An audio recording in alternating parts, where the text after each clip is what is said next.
La veritat és que avui és un dia important per a nosaltres, un dia en el que s'avança en una xicoteta acció, si mirem en tot el conjunt de lo que és l'acció de govern, però que és molt important per lo que significa de transversalitat, de treball conjunt al si del govern i de treball també amb els ajuntaments. Este és un govern profundament municipalista, és un govern que pensa en les persones, que vol ser el més eficient possible per arribar a tindre les polítiques millors possibles. I això ho hem de fer des de totes les administracions, però especialment a través d'aquelles institucions que estan més prop dels ciutadans, que són els ajuntaments. No es tracta, com es diu a vegades, de deixar la responsabilitat dels ajuntaments. Es tracta de fer conjuntament el treball que pertoca. I es tracta, sobretot, de mirar endavant junts, perquè el que és fonamental és lluitar contra la primera necessitat que hi ha en aquests moments, que és l'ocupació. Encara, malgrat els resultats, a pesar de que els resultats són positius, en aquests 2 anys hi ha més de 160.000 persones que no treballaven i que ara estan treballant, però és evident que és molt insuficient, encara hi ha més de 300.000 persones que estan aturades, 390.000, i això és evident que per a nosaltres és un problema fonamental i bàsic. En aquest cas el que se tracta és de buscar sinergies per una banda combatre la desocupació, però per l'altra també, que és fonamental, combatre tot el que és la lluita contra els incendis forestals. Des d'aquesta perspectiva, este és un projecte que involucra a 182 municipis que abans d'acabar este mes ja hauran contractat les seues brigades en cada municipi, que això significarà que en tota la comunitat, tots aquells municipis que tenen més massa forestal tindran en estos mesos, en estos 6 mesos d'hivern-primavera, tindran brigades que estaran treballant per tal de millorar tot el que és la nostra capacitat de resposta als riscos.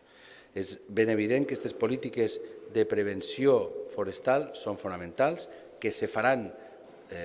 sempre baix la direcció de la Conselleria de Medi Ambient per encertar en tots els tractaments, però que se farà també des de la perspectiva de ser el més eficients possibles en la despesa. Polítiques d'aliança en els ajuntaments que en ocupació han significat només en el 2017 més de 200 milions d'euros a través dels distints programes, com ara l'Avalem Joves i altres programes que s'han fet des del CERVEF, que això el que significa és clarament que aquesta vinculació és una vinculació productiva i que ajuda a milers de persones a trobar el seu treball, a tindre la seva primera experiència laboral o també, evidentment, a intentar millorar la seva posició. Finalment, també aquesta transversalitat en aquesta acció té que veure en l'agenda valenciana contra la despoblació, contra el despoblament. Saben vostès que hi ha una situació en la Comunitat Valenciana que té molt a veure en la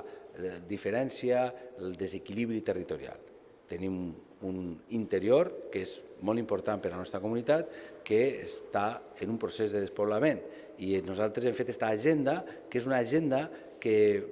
té una mirada totalment transversal en la que des de la Generalitat i després des dels ajuntaments i també des dels sectors privats volem construir per tal de combatre aquesta desigualtat territorial, que és una desigualtat que no va només en detriment de les comarques afectades, sinó va en detriment del conjunt del territori. Per tant, jo crec que estem davant d'una acció molt important, 182 municipis, 744 treballadors i treballadores, 11 milions d'inversió directa del CERVEF, 4,5 milions del Servei d'Emergències de la Secretaria d'Emergències per tal de fer tot el que és l'equipament i, en definitiva, una acció que és una acció que va a promoure clarament una situació mediambiental més positiva, que hem d'intentar aconseguir allò que s'ha aconseguit aquest any, i és que entre tots, entre la societat, els ciutadans, els mitjans de comunicació, tots els que estem interpel·lats en aquesta qüestió, aconseguim minimitzar al màxim l'acció devastadora dels incendis.